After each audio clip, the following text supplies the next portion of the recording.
the Facebook as well.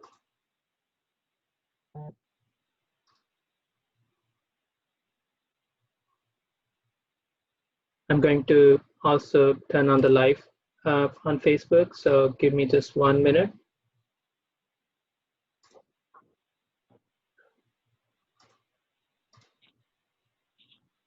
It takes probably 30 seconds. So as soon as we're live on Facebook as well, I'll formally kick off the event. Sorry, everybody, for all the delay.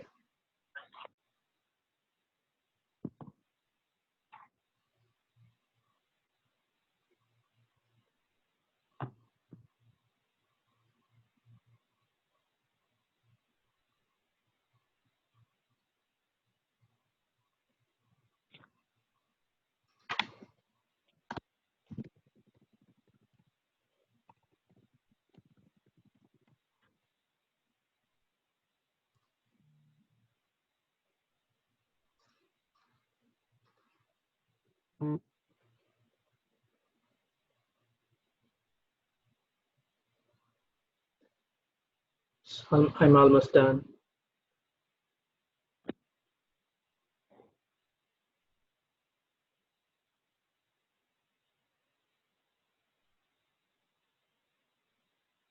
Okay, very good. So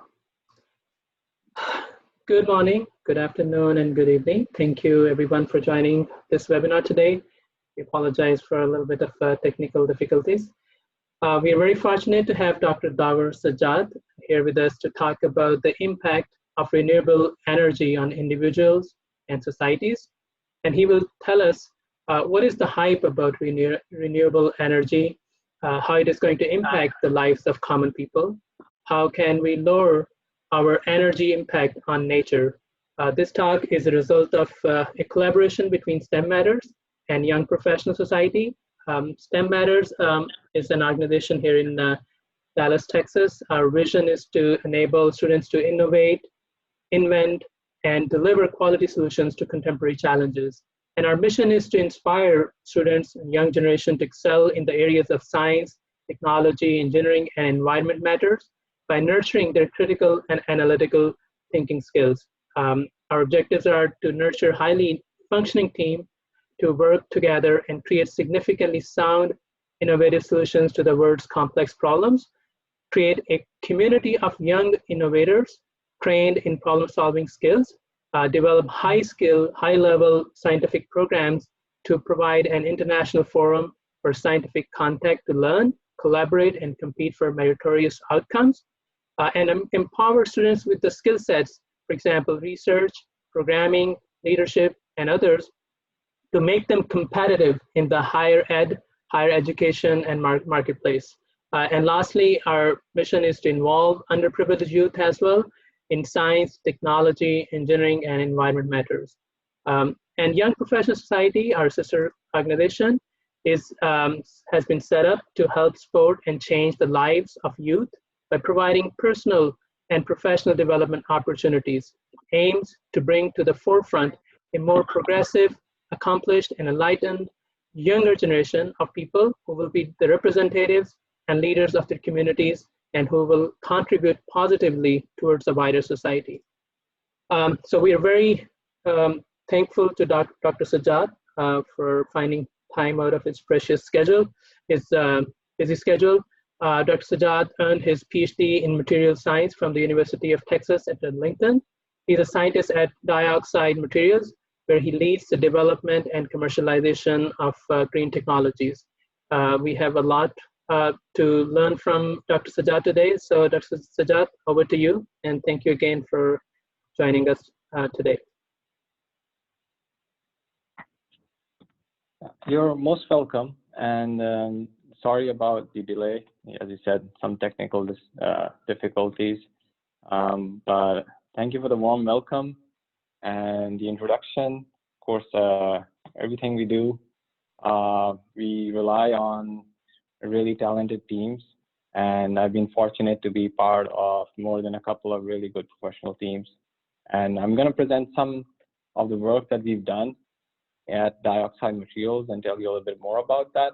But first, I'll start off with the topic. and that's impact of renewable energy. It's something that I have a real passion for. I've been working in the renewable energy field for a while now. So hopefully I can share some interesting points about what the impact is and where it's going right now. So this is the outline I'm going to go through. I'll start with an introduction and describe my motivation, what got me into this field, and what is renewable energy to start with, and what is carbon neutral, and what's the hype about it, as you mentioned, Shakil. And then I'll dig into the more technical aspects. I'll discuss clean energy and what role hydrogen has to play, as well as CO2 capture and conversion. So what is renewable energy? Renewable energy refers to energy harvested from natural resources. So they can be the sun, the wind, tidal waves, thermal energy from the Earth's core, energies which are not in danger of being depleted anytime soon, at least in the human time scale. So research and development and a lot of work into these resources, these natural resources, have led us to the point of solar energy, wind energy, hydropower, geothermal, biogas, these kind of technologies. And they've reached a very mature stage at this time. What we're looking for is if they're able to compete with other technologies which we're looking to replace, so more dirty fossil fuel technologies. So in order to get into that, I want to first discuss my background a little bit. It's not an about me slide, but something about my past. So I studied and I was born in Pakistan. So it's a university called GI Kids in the middle of nowhere. Actually, it's surrounded by mountains. It's pretty beautiful, but like I said, it's separated from the rest of the country, and it's a bubble. So in the sense that it's not only separated physically, but it's also in terms of energy. We've got a huge dam, Turbela Dam, which actually directly provides us with most of our energy needs at that time.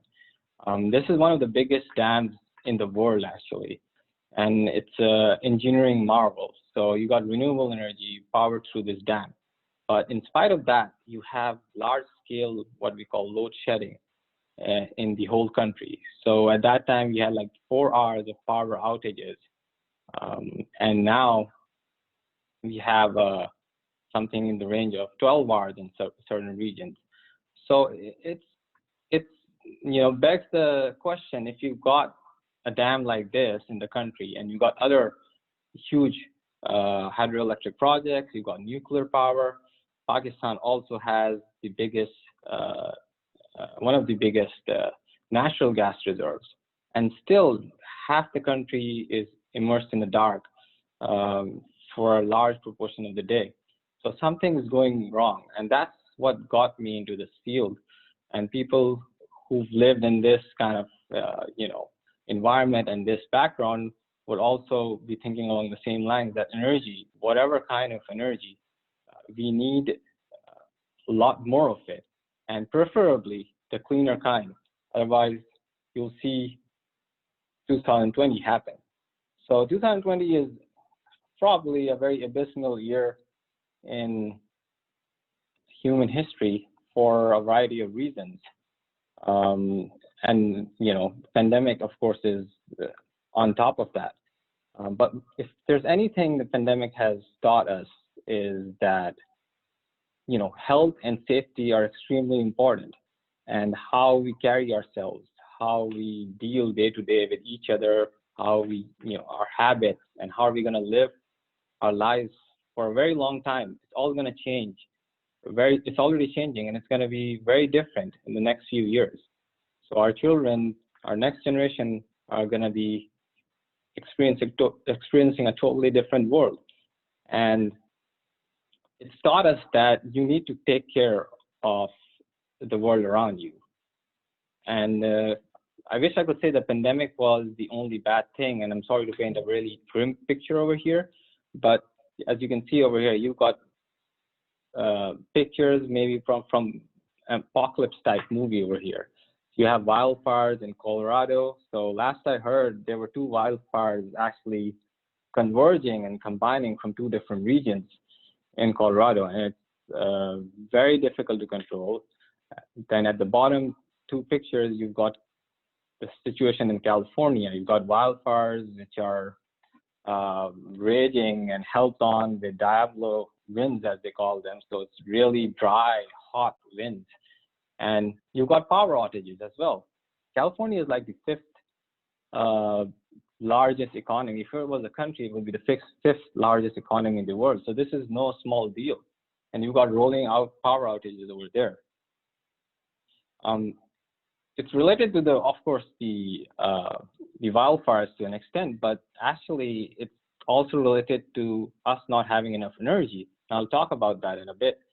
But it just highlights the importance of renewable energy, and basically it highlights the importance of all kinds of energy, but renewable energy because of the accompanying advantage of better environment that it brings with us. And on the top right is something from Lahore, the 2nd biggest country in Pakistan. So this is what you call smog. It happens when you have pollution and you have ozone development at the ground scale level, and that ozone reacts with particles in the air. So you get this kind of pollution embedded fog. And I had the I won't say misfortune, but the bizarre or very weird experience of driving a car in that smog at night in Lahore once. And I was driving bumper to bumper with a friend's car because I couldn't see 2 feet beyond, the car. So it's really terrible if you imagine that you have to breathe in that kind of environment every day. So that brings us to the question, what are we going to do about that? We have to act less selfishly. So we have to be a little selfless, and we have to take care of what's around us. A way to do that is to contribute towards carbon offsets, for example. What are carbon offsets? There are ways you can compensate for the emissions you give off, the carbon emissions, the greenhouse gases. And you can do that on an individual basis by actually purchasing carbon offsets. These offsets invest in projects like CO2 reduction. So the main thing is CO2 reduction because that's one of the main gases along with methane and so on. And there are other projects that these carbon offsets invest in, like renewable energy, solar, wind. So there are websites which are established and carry the standard marks in which you can reliably contribute to. And there are projects like capturing methane from landfills or livestock, distributing even something small like cleaner cooking stoves. Anything which reduces the amount of CO2 would be a carbon offset. If you're going to the grocery store, for example, on an individual basis, you can get a reusable, environment-friendly bag instead of using the plastic bags again and again. But sometimes you cannot. It's unavoidable. If you want to take a flight, for example, for a business trip or to visit family, then jet fuel is one of the dirtiest kinds of fuel out there. So that's why carbon offsets are important, and there's a emissions race. People are going for that, and the good thing is on the higher level, which is what you need. We can do a lot on an individual basis, but we need directives from the top and legislation. So governments are passing laws and legislations to enable companies to comply. And a lot of the countries that you see on the list, if you notice them, they are European. And they're doing a good job, especially the ones in green. But one thing that you can notice over here is that there's no China, there's no America, there's no India. So these are countries actually which are the largest polluters of the world. They contribute to the most pollution in the world. But They haven't gotten any set legislation as far as our, last checked. China actually did have announcement that they're gonna go towards carbon neutral towards 2060, and similarly, a lot of other countries in 2020 that have gone well and beyond what they were thinking about in 2019 or before. America, for instance, state-wise, there's legislation going on, for example, in California and other states, but nothing, on the national level. Hopefully that will change and things are going there. I'm at the stage right now talking to you today, whereas 10 years back when I was thinking of doing my doctorate in this field, I was thinking of ideas like peak oil, which discuss the maximum amount of oil we have, and then we're going to run out of oil. That's not going to happen now. Technology in renewable is so far advanced now that it can actually compete with oil. We don't have to worry about oil running out. We have to do it because we need a cleaner world. So renewable energy advantages and disadvantages. I mean, we already know the first advantage, and that's colossal, the health and environment benefits. We cannot continue with polluting our earth. Otherwise, we're not gonna, we won't be able to sustain ourselves. So that's the main advantage for renewable energies. There's no choice there. And and it also helps, automatically reduce our reliance on dirtier fuels, fossil fuels, oil and gas, etc. The best thing is if we're able to develop the technology, it won't run out and it'll save us money in the long run. It does have higher upfront costs, and sometimes geography is a limiting factor, but you can get around these two things if you have enough capital and if the technology has reached a stage where it can reduce the costs. But the biggest problem that we have to deal is with the variable and intermittent nature of these technologies. So now, and the other thing is the storage capabilities. So they're related. So we need we have a problem when we have wind energy and solar energy, which depends on how fast the wind is blowing or how much sunlight we have. So we've got to have good storage capabilities so that when we have excess energy, we can store it for a long-term basis. If we don't have that, we'll have what we saw in the California picture that I had of a dark city and rolling blackouts. So it's essential that if we switch to renewable energy, like, for example, California is doing, like Europe is doing, we have facilities to store renewable energy when the sun is out and we're getting excess energy. So that's what brings the need for hydrogen.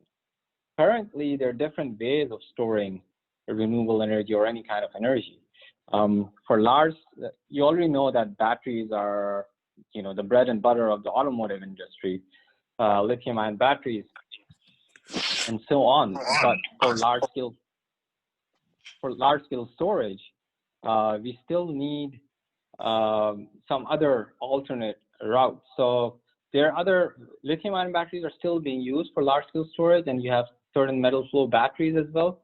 But the problem is you need longer term and more storage, and these batteries will not cut it. They have problems with thermal runaway, and they're dangerous because of that. They can explode, and it's better to have an energy source that you can store for months and months. And something stable like hydrogen is just going to stay as hydrogen. You won't lose capacity over time because it's a chemical compound. It's going to stay like that. It's an elemental compound. So hydrogen actually is the first element in the periodic table. Is the first element that was created after the Big Bang.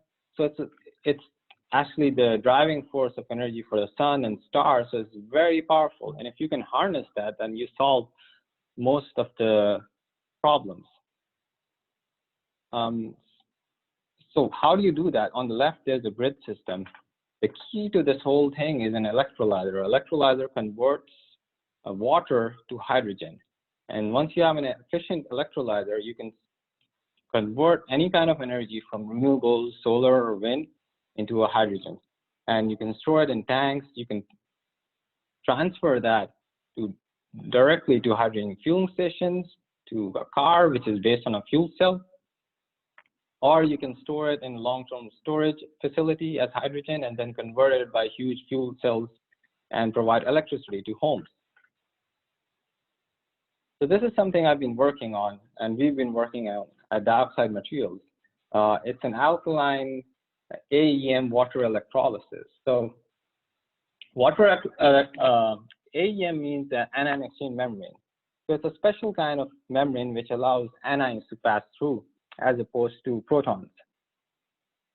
And previously we didn't have these membranes. Usually we had the simpler ones in which a small proton could pass through. But by having an anion exchange membrane over here, we can actually completely ramp up the technology, and we can allow the operation to occur in an alkaline environment, which carries a lot of advantages. For instance, we can use base metal catalysts and inexpensive materials, and we use high current densities and so on. So it's a small thing, changing the kind of membrane you use, the kind of ions that are transferred, but it leads to a big advantage. So on the left, you see how an electrolyzer actually works. You have water, and you need electricity to convert it electrochemically into hydrogen and oxygen. So it's a very clean way of getting hydrogen as opposed to fracking or some other kind of oil-based reaction.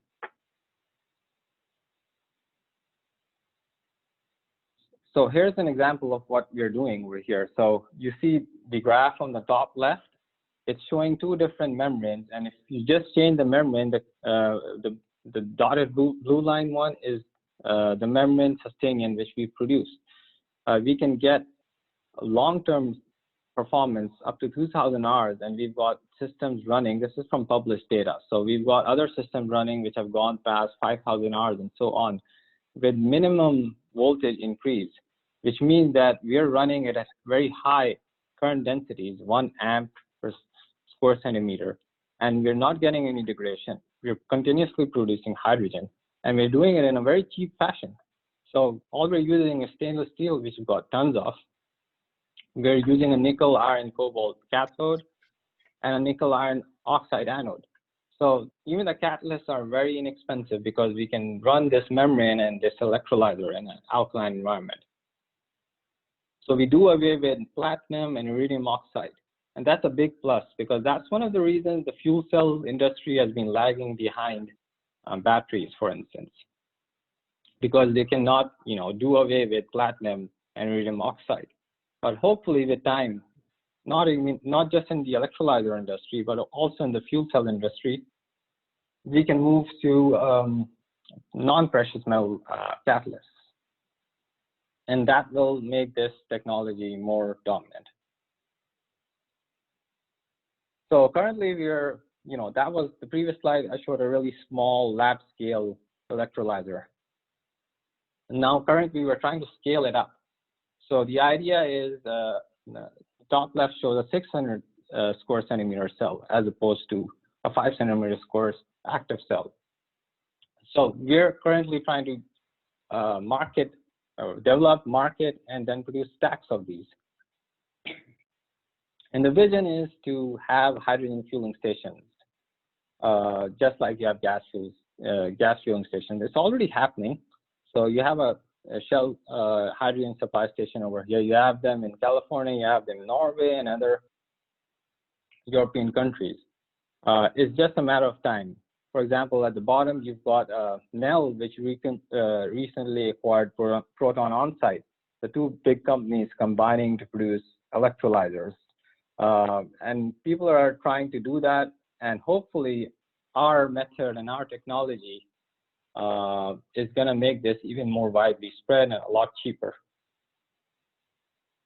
So the second part of the talk, I want to talk about CO2 utilization. Basically, this is the other part of the work that we are doing in Dioxide Materials. And apart from hydrogen, Dioxide Materials is actually called the CO2 recycling company. So that's a big part of what we do. And we do this electrochemically in a very clean fashion without leaving, any carbon footprint. So what we're doing is we're using renewable energy, electricity from excess renewable energy, and we're using it to ideally convert CO2, carbon dioxide, which is the main greenhouse gas and contributes to global warming and so on. We're trying to convert it into a useful stream of number one, chemicals, and number two, fuel. So I'll go briefly into how we're doing that. But first, the science. How do we do it? CO2 electrolysis, for those who are familiar with the field, will know it is a very hot topic, but it's not easy to do. Previously, I was talking about water electrolysis, but this is CO2. Over here, we're trying to break CO2 into, for instance, over here, CO or ethanol or whatever. But trying to electrochemically convert CO2 into something more useful. And CO is actually a very useful, carbon monoxide is actually a very useful product. It's used in syngas or synthesis gas, that is, as it's called. And it makes a large proportion of that. That's used for lighting operations, for heating operations, as a fuel to make other fuels as well. So it's got a lot of applications, and it's a large part of it is CO. So it's a very useful product. We found that using imidazoles can actually, can actually act as a co-catalyst, and it can minimize the activation energy for CO2 electrolysis. So on the left graph, you see that it lowers the activation energy or the over potential significantly, and allows the reaction to occur at a lower energy expense. So basically, we were able to increase the efficiency of the reaction by 80%. And we found that using something called EMIM, ethyl methyl imidazole, for example, an ionic liquid, can block certain side reactions, because it forms, when you combine it with a metal electrode, it forms a complex which captures the protons and protons in the electrolysis and prevents it from reacting with an electron and generating hydrogen. Because over here, remember, we're generating CO. We don't want to generate hydrogen like we did in the previous electrolyzer. So it actually increases the efficiency, and we found that we can get above 80% efficiency and 90% selectivity. That means that 99% selectivity. That means that most of our product is CO actually. So almost all of the CO2 is converted to CO, and that means that we've been able to reduce the cost of CO2 electrolysis by 2 or 3 folds. So again, the results are very powerful. So we have data in which customers have taken our materials and compared them with previous materials they use. For example, the yellow graph shows materials commercially available prior to our material. And you can see that the voltage keeps on increasing like crazy as you increase the current. But when they use our materials, their data overlaps with what we do in our lab, first of all, and secondly, the performance is a lot more stable. So as you increase the current density, the cell voltage actually is proportional and doesn't increase that much, which is what we want. So over here, this is how a CO2 electrolyzer functions. You have CO2 coming through the cathode, and it's converted electrochemically to CO. Hydroxide goes through the anion exchange membrane and reacts with water on that end and produces a little bit of hydrogen and oxygen as side reactions. So basically, another clean way of making your end product. There are other studies that we've done in which we've also made formic acid, which is also another useful carbon-based product. And again, we're doing this electrochemically. So we're not burning any fuel or anything. This is just using renewable energy, or ideally using renewable energy to get chemicals and fuels for our future needs. So this, the left shows the kind of membrane and flow field that we would use in our cell setup. And central to the membrane, I've worked a lot on this on the polymer development side and the membrane development side. So we designed the membrane so it's got a very stable styrene backbone with, you can see there's a, on the bottom left of the structure is an imidazole, and it's sterically hindered by methyl groups to make it more stable. Again, very stable performance at 200 milliamp current density, constant current density. The cell voltage doesn't go above 3 volts. So it stays stable. Selectivity refers to how much fuel we get versus other products. It's again around 98%, which is very good. There are a lot of literature out there, a lot of papers out there. People claim that, for example, they can make 22 different products, ethanol, methanol, and so on, from CO2 electrolysis. That looks and sounds really good that you're getting so many products, but it's very useful. It's not that useful unless you can separate them, and separating them is not trivial. So it's better to get one fixed product and use it efficiently and get it in a cheap manner, as opposed to get like 22 different products and not be able to use it. So the performance suggests if you take out a gradient, it's just 6 microvolt per hour degradation. So that's nothing. That's like 200 millivolt voltage increase in 5 years. And that's what we're promising. And this is our objective, basically, to turn waste CO2 into valuable products. So waste CO2 from ethanol plants, gas wells, household waste, steel mills, all these big refineries and power plants, and even direct air capture. That technology is actually getting better, that you capture CO2 from the air by using certain chemicals which can absorb the CO2. Whatever case you use, you capture this CO2, which would otherwise be a pollution source, and you use it to create chemicals and fuels which can power our industries and make different household commodities in the end, or even jet fuel, acetone, solvents. So that's the big picture. But in order to do that, we actually need electrolyzers who can efficiently do this process. So that's where the bottleneck actually is. We need electrolyzers that work on a large-scale basis and a energy-efficient basis. So as far as energy efficiency is concerned, we're on track.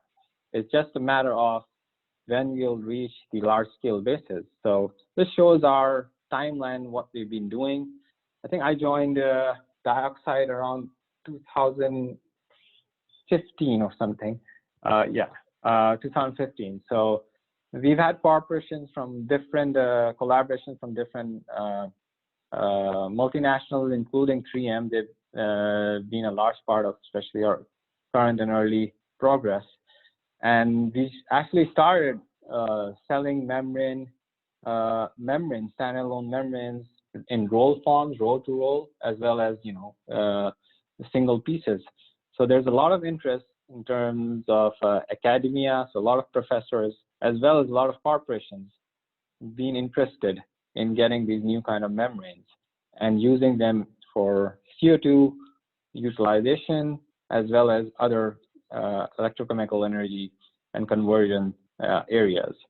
So the current situation is that we proceeded from 10-watt reactors, and now we're going towards 100-watt reactors, so larger cells, and we're testing them in-house, and pretty soon, hopefully, we're going to deploy them as well as put them on sale.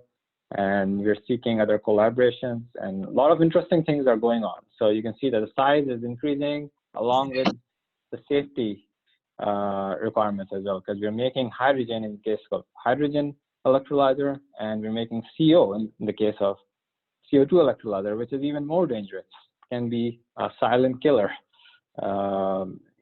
if you don't detect it properly. So that's the vision, that we have this electrolyzer technology, which is paired with renewable energy. And it's by powering it with renewable energy, we create a clean clean source of chemicals and sustainable products. Here's another example of integrating our electrolyzer with a fermenter, for example. So the fermenter is actually a lot similar to, the process might be a lot similar to what we see in, what's the name for that? The Beyond Meat and all that kind of product that is all the rage in the market right now. So if you want to get into the details, I won't describe it unless, you know, because some of us might be consuming that kind of Beyond Meat, people who are health conscious and everything, but the process is not that different. So they're using that kind of technology to convert the CO that's generated from our electrolyzer into ethanol, isopropanol, and biodegradable polyester. So that's the scope of work that we are doing. And this is, again, with the DOE funding and with a different company, we've got things mostly covered here because of confidentiality. So in the future, we see ourselves as lowering the carbon footprint. This is the typical room for a chloroalkali plant. So that's the future. We're seeing ourselves as putting each blue frame would be a membrane, 400 meters square of our membrane in this case, not a chloroalkali membrane. And we would be making around 10,000 megatons of CO2 per year, consuming 10,000 megatons of CO2 per year. So that's the amount of reduction in the carbon footprint that we'd be doing and providing. And that's the bigger picture over here. So capture CO2, use renewables to convert CO2 into CO, and for water, you know, just plain water, convert that into hydrogen. And if you can mix hydrogen and CO in a specific concentration, that's actually syngas. Syngas is primarily, you know, composed of carbon monoxide and hydrogen, among a couple of other ingredients. So it's very convenient that we can produce both CO and hydrogen in a really clean fashion. And then that energy source can be used in a number of different reactions, in a Fischer-Tropsch process, for example, to make synthetic diesel, synthetic gasoline, without actually having to leave any carbon imprint or harming our earth. Actually, we're helping everything, and you know, we're helping clean the earth by capturing all the CO2 and in the process creating value. So the opportunity is huge right now. This is a very hot field right now. I'm talking about carbon capture, renewables, and hydrogen in general. People are not just people on an individual basis, but even companies on their own initiative, as well as the government prerogative, are essentially becoming carbon neutral. So, for example, Google has now been carbon neutral for several years and has completely removed all its previous carbon footprint since its creation. So they've invested in different renewable energy projects. The stuff we were talking about, carbon offsets in the beginning, and they do that continuously every year. Other companies are also joining the emissions, the zero carbon state, and companies like Siemens, Walmart, Microsoft, if you read any bit of the news, are targeting like 2030 and beyond. Amazon is targeting 2060 to become carbon neutral. So they'll be investing in a lot of these other companies like Plug Power, Bloom Energy. So all of these, for example, Amazon warehouses and Walmart warehouses are powered by fuel cell robots that run around and make the process more efficient and clean. But not only will they be investing in these companies or buying devices from these companies, but I'm pretty sure that they'll also be investing in their own power plant. For example, Apple just had a specially reserved Bloom Energy fuel cell 1 megawatt power plant built. So there's a lot of creation of direct and indirect jobs. They'll be doing things on their own, as well as there'll be a lot of startups and companies getting more and more better and more capital to do this thing. So I think it's a very exciting time to be part of. And I'll end my presentation here. If there are any questions, I'd be really glad to answer. Excellent. Thank you so much, Dr. Sajjad. That was very insightful. Really appreciate your very structured presentation. So we have a couple of questions, but before I request you, Dr. Sajjad, to answer those questions, my request to the audience, I'm going to post a link in the chat box for you to provide the feedback about this talk. So while we're going to go through the question answer, so please feel free to go to this URL and start providing your inputs or feedback about this talk. And especially the portion of the feedback where we're asking you to let us know what kind of topics that you would like us to arrange the talks for by the subject matter experts. So that will be very helpful for us. So the first question, Dr. Sajjad, for you is, if we had renewable resources before, would any of the accidents that you mentioned in probably second or third slide, would they have happened? Oh, you're talking about the pictures? Yeah. Well, if we had it before, I'm sure a lot of that stuff could have been mitigated for sure. Accidents do happen, tend to happen. That's why they're called accidents. And there are other issues also related to renewables. So it's not like they have a clean slate. So for example, hydropower is actually can contribute to destroying the environment around it, because the huge dam actually destroys the ecosystem of the area around it.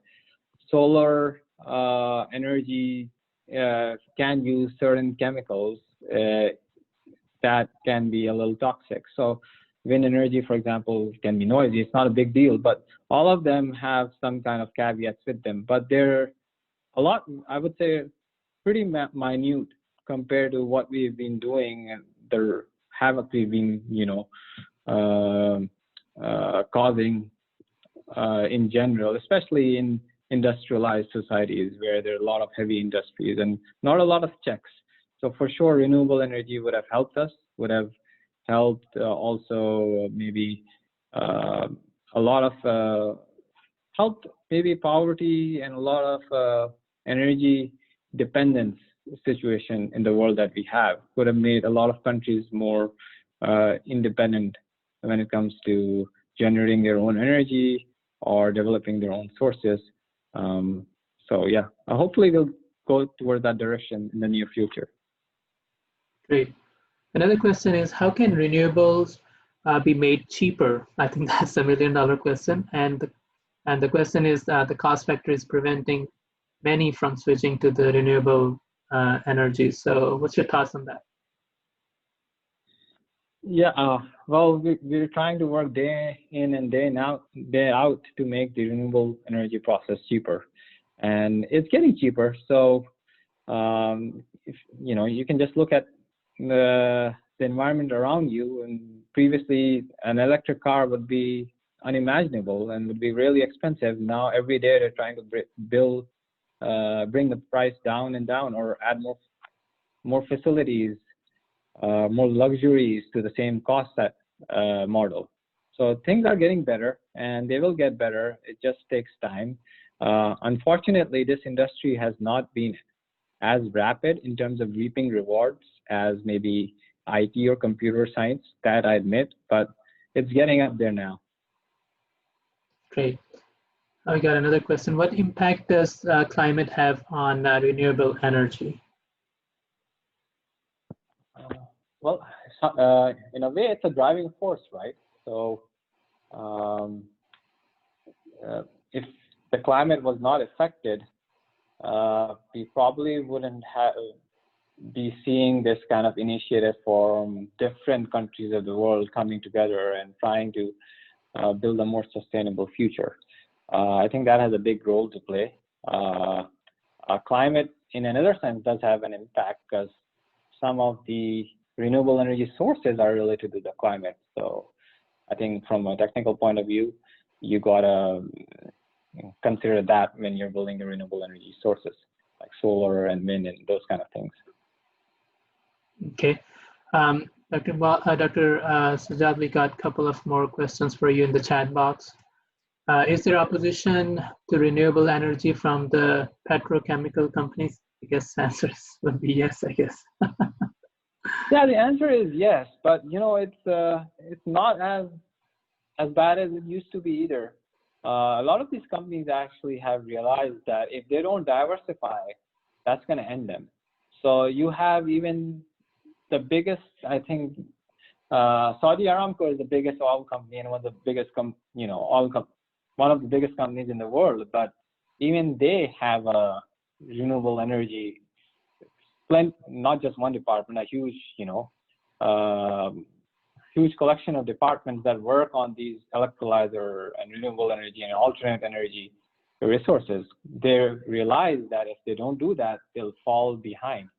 And that's the way the world is heading. ExxonMobil, similarly, if I'm not mistaken, ExxonMobil, who partnered with Fuel Cell Energy to create solid oxide fuel cells. So there are a number of partnerships going on. I'm sure other companies like Shell and etc. are working on, for example, I showed a few slides on that, electrolyzers, developing electrolyzer, working with people who are working on electrolyzers. So it's not as bad as it used to be, but of course, nobody's happy that they have to change their ways. Cool. Another question, what is the most effective source of renewable energy in your opinion? Source of renewable energy, I guess solar energy and wind energy seem to be the most popular. Of course, solar energy for more sunny areas like Florida, where I am right now, or wind energy for areas which can harness wind better. But they do seem more popular, and we do need energy storage capabilities to harness both of these to the fullest extent, like I talked about, because they're too intermittent and variable. Very good. One more question. How can fuel cell play a role for negative emission as per Paris Agreement? Yeah, fuel cells can play a huge role because fuel cells is an opposite of an electrolyzer, So in an electrolyzer, you use energy to break water into hydrogen. A fuel cell uses hydrogen to make energy, electricity, to drive cars and etc. So, and both of these should do it in a clean form. So fuel cell itself is totally clean. There is no emissions, no carbon emissions from a fuel cell. But you have to, the only thing you have to take into account and be careful about is the hydrogen that you get to hydrogen, if you're using hydrogen as a fuel or methanol, whatever you're using as a fuel, it has to be generated from a clean reaction. So you can't have hydrogen generated from a fossil fuel reaction and then put it in a fuel cell. It sort of defeats the purpose a little bit. So the best way is to get hydrogen from a clean source, like from an electrolyzer. And that way, the whole process is carbon neutral. It's a lot better that way. By itself, fuel cell, of course, the end product is just going to be water and electricity. But even the stream that comes before it is going to be clean that way. So yeah, it's going to be a huge player very soon. That's why we still have fuel cell companies, even though fuel cell technology is probably older than lithium-ion battery technology. But they're still there, so there's a reason they're there. Okay, very good. Another question, will we see the end of petrol or the gas and called gas in America and diesel cars in the coming years, and instead will we see only electric cars? Oh, I don't know. So, that's a big one. Mm, Not we in the we immediate always coming ask a years so gotcha far. questions to our speakers. Yeah, but we'll see a larger proportion of electric cars. We already see that right now, but um, it's pretty hard to do away with normal gasoline and gas powered cars as well. So you'll see that as well. Okay. As long as we put measures to do the carbon offsets, I think we can afford to have other kind of technology there too. Okay. And is there any an efficient way for recycling the solar cells and the fuel cells? Sorry, efficient way for what? For recycling the solar cells and the fuel cells? Oh yeah, there's a lot of work on recycling fuel cells, recycling batteries. Still, I guess, going on, and has to reach the level of maturity that we're confident that can make a big impact. But that's a big field, not just for fuel cells and solar cells, but all kinds of things. So a lot of companies are investing in that. Google, for example, is doing that. Everybody's trying to make everything, all their parts, recyclable and reusable.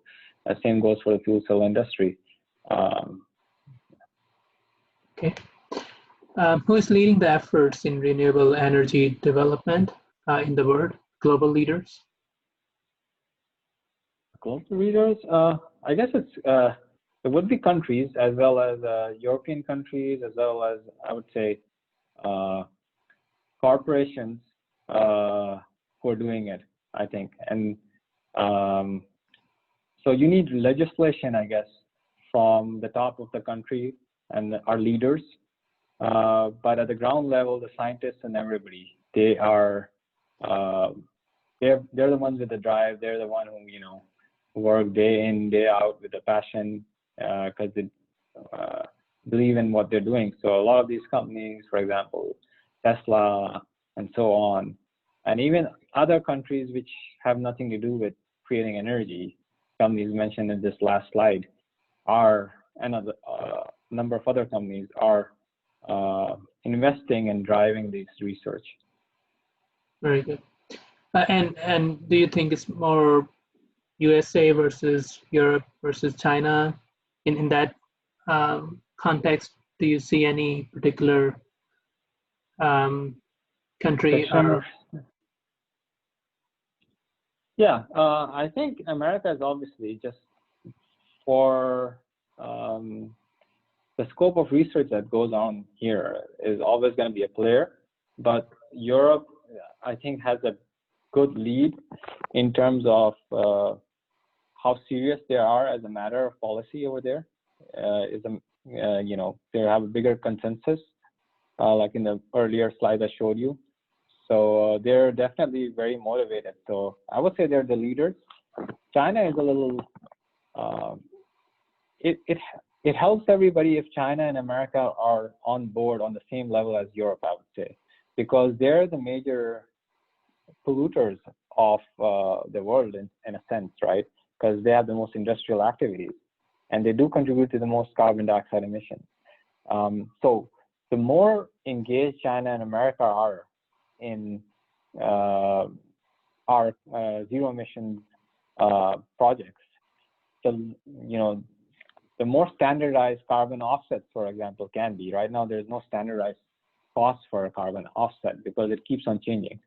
But if America and China are on board on the same level and as dedicated as the rest of the countries, it will make a huge difference because they're powerhouses in terms of how much industrial activity they do, as well as the size of their economies, and also as a result, the amount of carbon dioxide they emit.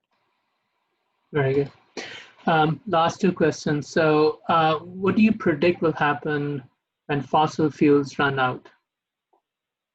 Probably the renewable energies will take over. Yeah, that's what I used to think, you know. I mentioned peak oil, and I don't believe that's a big problem now. We've come off an age in terms of renewables, so we are not waiting for fossil fuels to run out. So whether they run out or don't run out, hopefully we'll reach a stage where renewables are pretty potent by themselves. But personally, I don't believe fossil fuels are running out anytime soon. We still have a lot of reserves, and they're gonna be here for a long time. But we have to switch because of other reasons, like I said, environmental reasons, not because they're running out. We used to think they're running out, but they're still here. Right. And yeah. And do you see any cons, by the way? We of the renewable energies, we have talked a lot about the pros. What's your thoughts on any cons of renewable energy? Yeah, I think we have to be careful when we try to replace a whole infrastructure. I talked about the grid, right? So the rolling blackouts in California were because we shifted so quickly from the old system to renewables. But we didn't have anything, because renewables are intermittent, right? So we have to have good reserves of energy, a good, strong grid system. So that's number one. And the other thing is we have to be careful how we employ our renewable energy. So we have to be careful how it's supposed to be carbon neutral, but it can still affect the environment around you. So where do you build these huge wind farms, solar farms, and hydroelectric projects, especially, they can impact the environment around you. Got it. But, yeah. Okay, so we're at the very end of the time. So any advice for young people who want to enter in this field of renewable energy? How should they plan for their education and career? Anything that you want to talk about? Yeah, I think the biggest thing I'll tell them is, I'll tell you all, is actually that you should have a lot of passion and believe in what you do and what you want to pursue. So if renewables and energy is the way forward for you, you want to do that. For me, I want to make the world a better place. That's been my bottom line since my undergrad. Even before that, I was given really good advice and it stuck to me. So I try to think like, if I have a good, motivation and a good vision that what I'm doing is for a good purpose, that drives me to do good work and quality work. So after that, it doesn't even matter what field you're going to, but because renewable is such a field that impacts everybody, you're bound to have a good input because of that. So that would be my advice for people. I know it's very general, but if you want to get into renewables, you should have the passion to contribute to society. And if you have that, this is the perfect field for you. There are other ways you can contribute to society, but energy is the name of the game right now. And awesome. There's a lot of a demand for that. There's a lot of industry, and it's even better than it was when I first got into this field. Very good. So basically the message is they should renew their energy for the renewable energy. That is a very good line. I couldn't have said it much better. Thank you. Very good. So for at the very end, I'll just say thank you to Dr. Sajjad. Greatly appreciate for your time and your wonderful talk, very insightful. And for the audience, I'll end with this note that STEM matters. We are here to help you, help young generation to learn how to innovate, invent, and come up with amazing quality solutions to the challenges that the world is facing. And today's challenge was the renewable energy and how to keep the earth clean, our motherland. So we have a lot of programs going on STEM platform. I would highly encourage everyone to go to stemmatters.org, STEMATTERS.org. And our sister organization, is also doing very similar to what we are trying to do, which is Young Professional Society's goal is to nurture a new breed of young folks who are progressive, accomplished, and enlightened young people trying to do some really wonderful things for their societies. So with that, Dr. Sajjad, again, thank you very much. And everyone who joined us, we appreciate you finding time out of your busy schedule and join us for this wonderful talk. So with that, have a great day. Take care. Bye-bye. Thank you for hearing me out and Thank you. giving me this opportunity as well. It's our pleasure, Dr. Sajjad. Thank Take you. care. That was. Take care, Thank you. everybody. Have a great day. Thank you, Bye-bye. Nasser.